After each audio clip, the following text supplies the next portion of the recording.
2013年4月15日、アメリカ・マサチューセッツ州ボストンで、この日も毎年恒例のボストンマラソンが開催されていました。レースがスタートしてからおよそ4時間後の午後2時49分。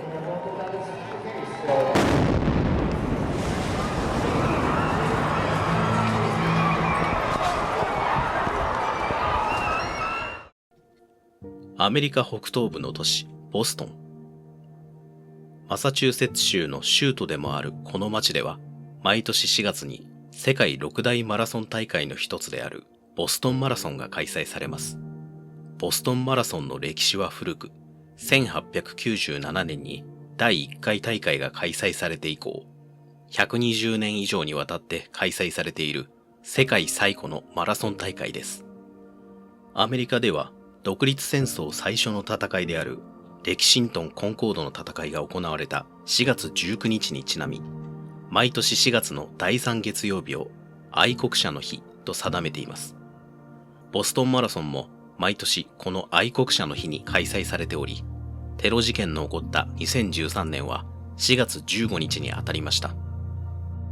ボストンマラソンのコースはマサチューセッツ州ホプキントンのスタート地点からボストン中心部のボイルストン通りのゴール地点までの 42.195 キロです。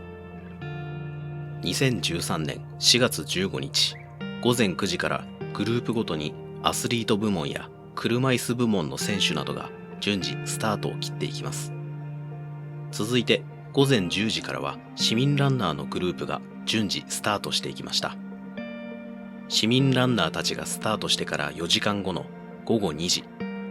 すでにアスリート部門は終了していましたが、毎年3万人前後の参加人数を誇るボストンマラソンでは、この時点でもまだ多くの市民ランナーたちがゴールを目指して走り続けていました。沿道では多くの観客がランナーたちに声援を送っており、特にゴール目前のボイルストン通りは、ひときわ歓声を送る群衆で溢れ返っていました。しかし、午後2時49分43秒。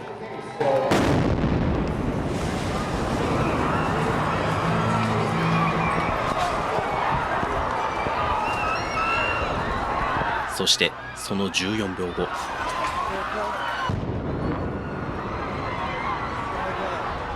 最初の爆発地点から190メートル離れた場所で2回目の爆発が発生しました。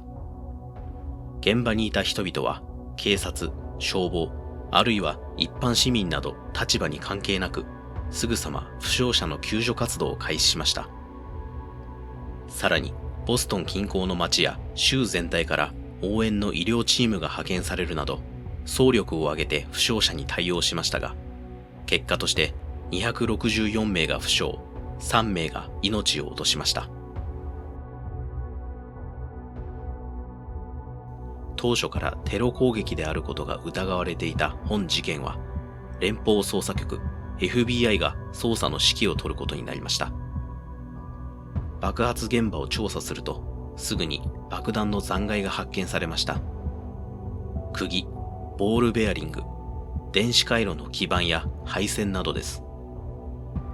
さらに現場付近の建物の屋上から変形した圧力鍋の蓋も発見されました。これらを総合し、攻撃に使われたのは圧力鍋爆弾と呼ばれる手製の爆発装置だと判明しました。釘やボールベアリングは爆発のダメージに加えて殺傷能力をさらに高めるために入れられていたものでした。また当初はキッチンタイマーを使った時限爆弾だと考えられていましたが、後の調査でおもちゃのリモコンを使った遠隔操作による起爆だったことが分かっています。死者や負傷者の多くは主に下半身に傷を負っており、このことから爆弾が地面に近い位置に置かれていたことも判明しました。地面に近い位置で爆発したことで、頭や胸などに致命傷を受けることは少なかったものの、代わりに下半身にダメージを受けたことで、足や足首などを失うケースが多かったのです。16名が爆発もしくは治療のための手術によって手や足を失い、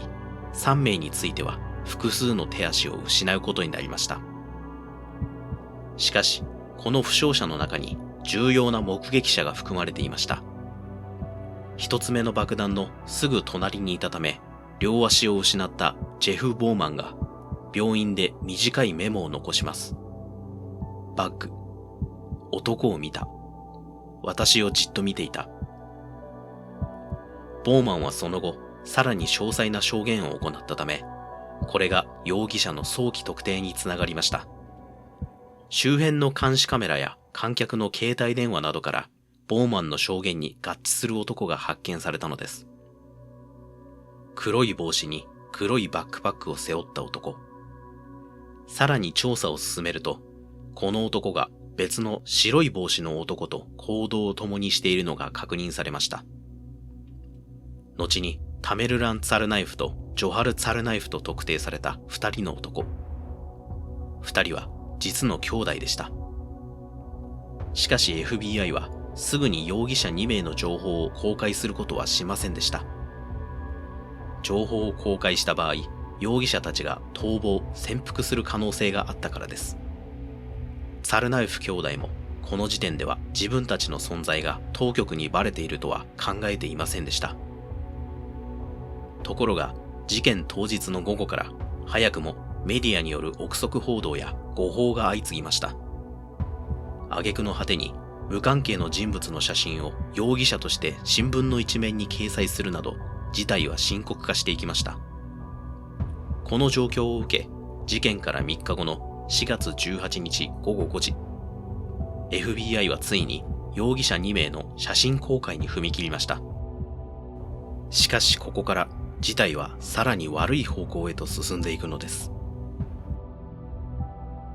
ニュースで自分たちが容疑者として浮上していることを知ったツァルナエフ兄弟は次の行動を起こします。兄弟はボストンの北にあるケンブリッジでマサチューセッツ工科大学、いわゆる MIT の校内に侵入したのです。兄弟の狙いは警察官の拳銃でした。彼らはすでに銃を所持していましたが、武装強化のために新たな銃を手に入れようとしていました。アメリカでは様々な組織が独自の法執行機関を保有しており、MIT にもその名の通り MIT ポリスと呼ばれる警察組織がありました。写真公開から数時間後の4月18日午後10時半頃、校内の警備に当たっていた26歳の警官ショーン・コリアーが兄弟によって待ち伏せされ、パトカーの車内にいたところを銃撃されました。コリアーは頭に3発、右手に3発の計6発の銃弾を受けましたが、犯人はコリアーのホルスターから銃を抜くことができず、現場から直ちに逃走しました。コリアーはすぐに近隣の病院に搬送されましたが、そこで死亡が確認されました。逃走したツァルナエフ兄弟は現場から約3キロ離れたオールストンのブライトン通りで1台のメルセデス・ベンツの SUV をカージャックします。SUV を運転していたのは中国出身のダン・メンという男性でした。メンは携帯電話のテキストメッセージに返信するため路肩に車を止めていましたが、そこに男が助手席側のドアをノックして何かを話しかけてきました。よく聞こえなかったので、メンが助手席の窓を開けると、男はドアの鍵を開けて車内に乗り込んできました。男の正体はツァルナエフ兄弟の兄、タメルランでした。彼の手には銃が握られており、マラソンの爆破事件は自分がやった。ケンブリッジで警官を殺してきたばかりだといったことをメンに伝えました。ここから約1時間、メンは車内に監禁されたまま、兄弟と共に夜の街を走ることになります。兄弟の次なる目標はニューヨークのタイムズスクエアでした。彼らはその準備としてメンの ATM カードを使って現金800ドルを入手。その後、兄弟の弟ジョハルが自分たちがもともと所有していたホンダシビックを運転して追従、2台体制となりました。カージャックから約1時間後、兄弟はニューヨークまでの長距離ドライブに備えてケンブリッジに戻り、ガソリンスタンドで給油と食料の購入を行います。これがメンにとってまたとないチャンスとなりました。ガソリンスタンドで給油を行っている間、弟ジョハルはスタンド店内で食料や飲み物を買っていました。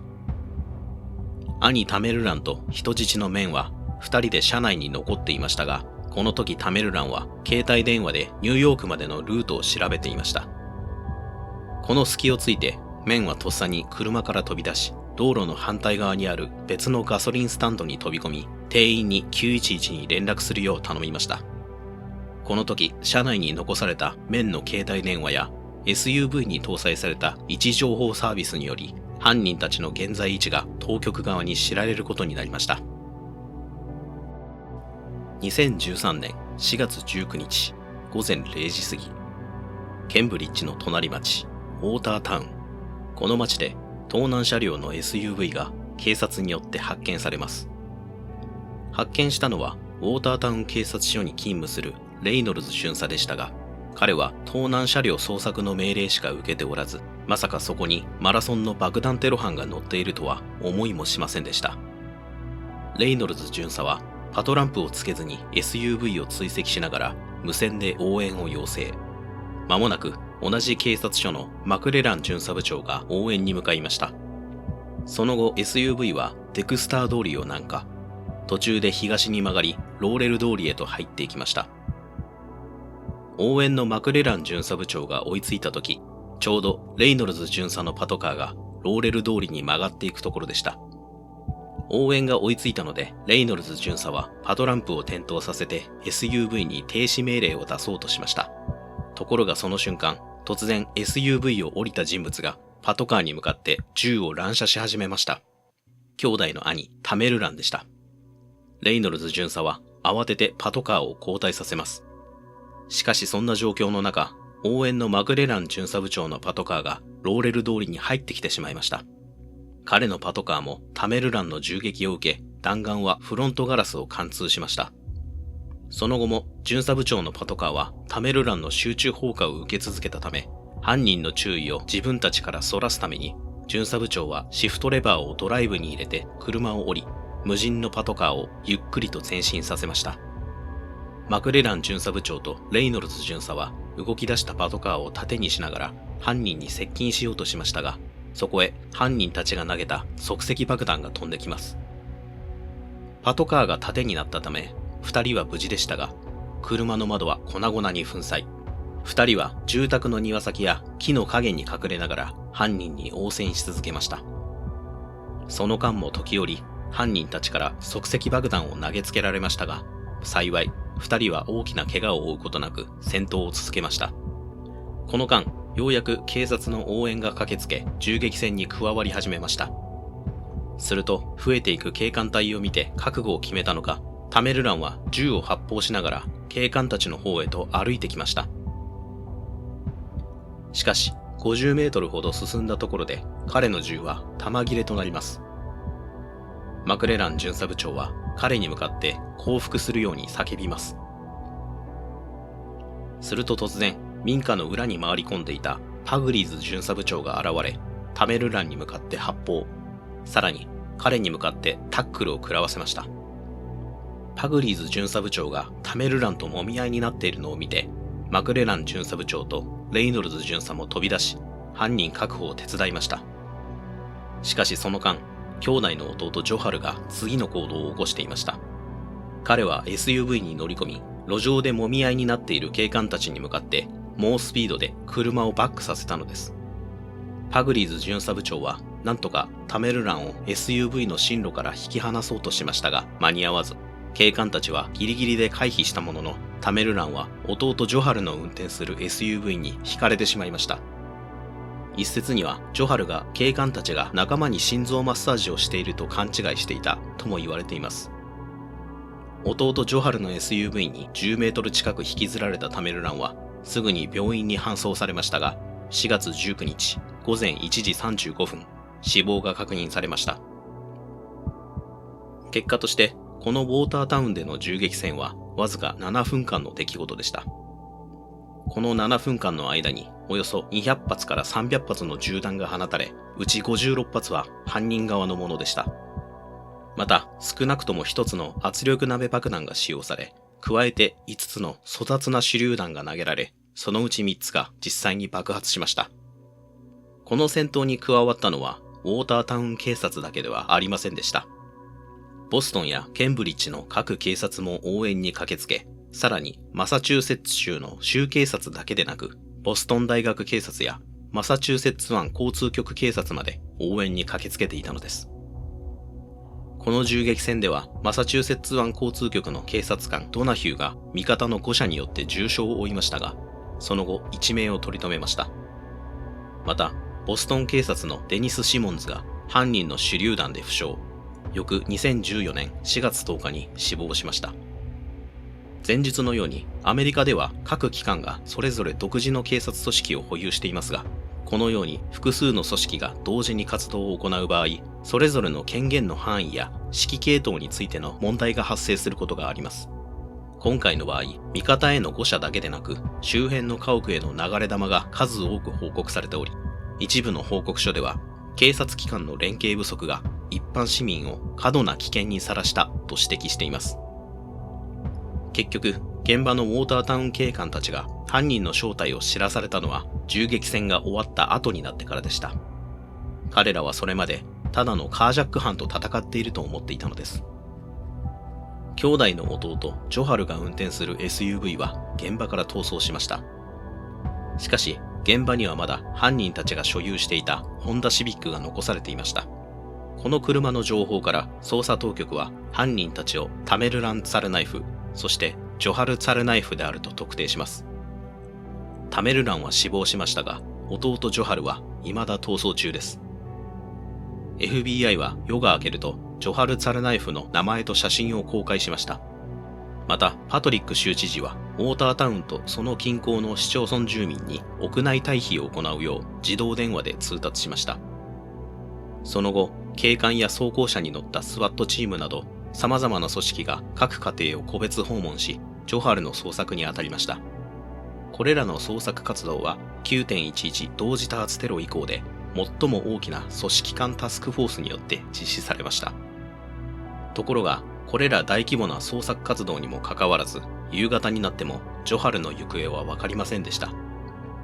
その後、屋内退避命令は解除されましたが、捜索班以外に住んでいたデイビッド・ヘネベリーが自宅の庭にあるボートの防水シートが緩んでいることに気がつきました。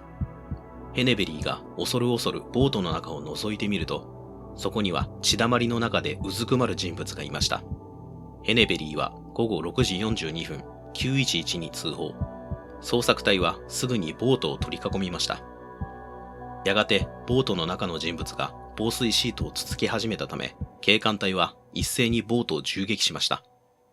後に州による調査で、この発砲は一人の警官が犯人の動きに反応して勝手に発砲したのをきっかけに、他の警官たちも釣られて発砲してしまったものであると報告されています。